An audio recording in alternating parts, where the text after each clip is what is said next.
যে আমরা একটা সরকারি গঠন করব এবং সেটা হবে 3000 লোকের সরকার।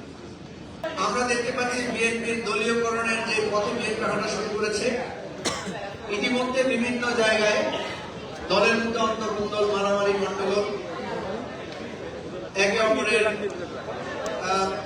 প্রতি হিংসাত্মক মনোভাব, এগুলো তৈরি হলে 2 বছরের মাথা, এখন তো মাত্র 2 মাস গেল, 18 মাস বাকি আছে, আরো অন্তত 8-10 মাস পেরোলে মানুষ হিসাব করবে। প্রথমে হিসাব করবে যে ডক্টর ইউনূসের রেজিমের সাথে বিএনপি রেজিমের পার্থক্য, এরপরে হিসাব করবে শেখ হাসিনার রেজিমের সাথে এই বিএনপি রেজিমের পার্থক্য। এখনকার ছেলেপেলেরা, এখনকার জেনারেশন খুব প্রাজ্ঞ, তারা কিন্তু ডাটা হাজির করবে। প্রিয় ভাই বন্ধুগণ, তাহলে এই জায়গা থেকে আমাদেরকে মনে রাখতে হবে যে আমাদের করণীয় কি।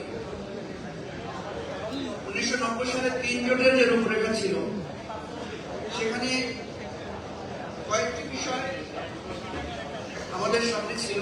একটি ছিল তত্ত্বাবধায়ক সরকার ব্যবস্থা, একটি ছিল বিচার বিভাগের স্বাধীনতা নিশ্চিত করা, আরেকটি ছিল গণমাধ্যমের স্বাধীনতা বা বাক স্বাধীনতা, এর স্বাধীনতা নিশ্চিত করা।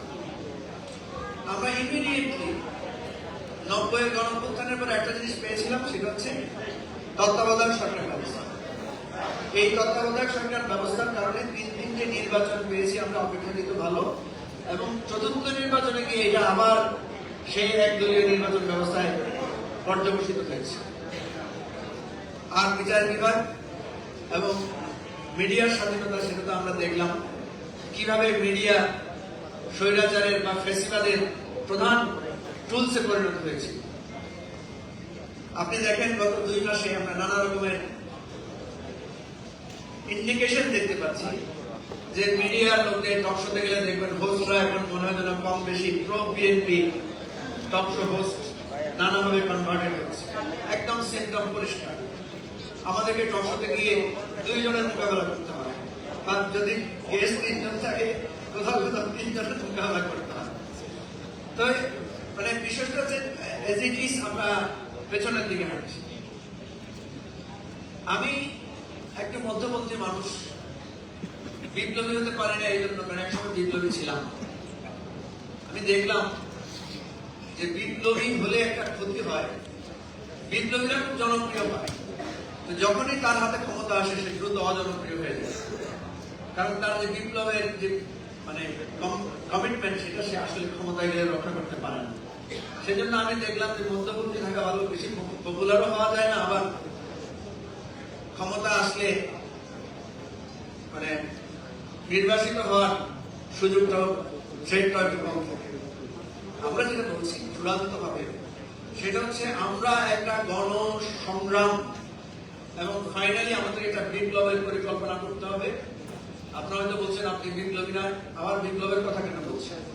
এই বিপ্লবটা হবে এক ধরনের সামাজিক বিপ্লব, যেটা কিছুটা হিংসার রূপের পরিবর্তে এক ধরনের, এবারে আমরা যে ব্যর্থতাটা আমাদের আছে সেটা হচ্ছে আমরা স্পষ্টভাবে অনেক কিছু আগে ক্লিয়ার করতে পারি নাই, কমিটমেন্টটা নিতে পারি না। আমার একটা ইউটোপিয়ান ড্রিম হচ্ছে এরকম যে আমরা একটা সরকারি গঠন করব এবং সেটা হবে 3000 লোকের সরকার, যেখানে প্রত্যেকটা উপজেলা এবং ইউনিয়নে প্রশাসকের কথা থাকবে, প্রত্যেকে 5 বছরের জন্য দায়িত্ব পালন করবে। এরকম একটা বিগ সাইজের পজিশন আমরা আগে ঠিক করব এবং আমরা কিছু কমিটমেন্টের ব্যাপারে জনমত আগে তৈরি করব, এবং এটাই হবে বিপ্লবের রূপরেখা।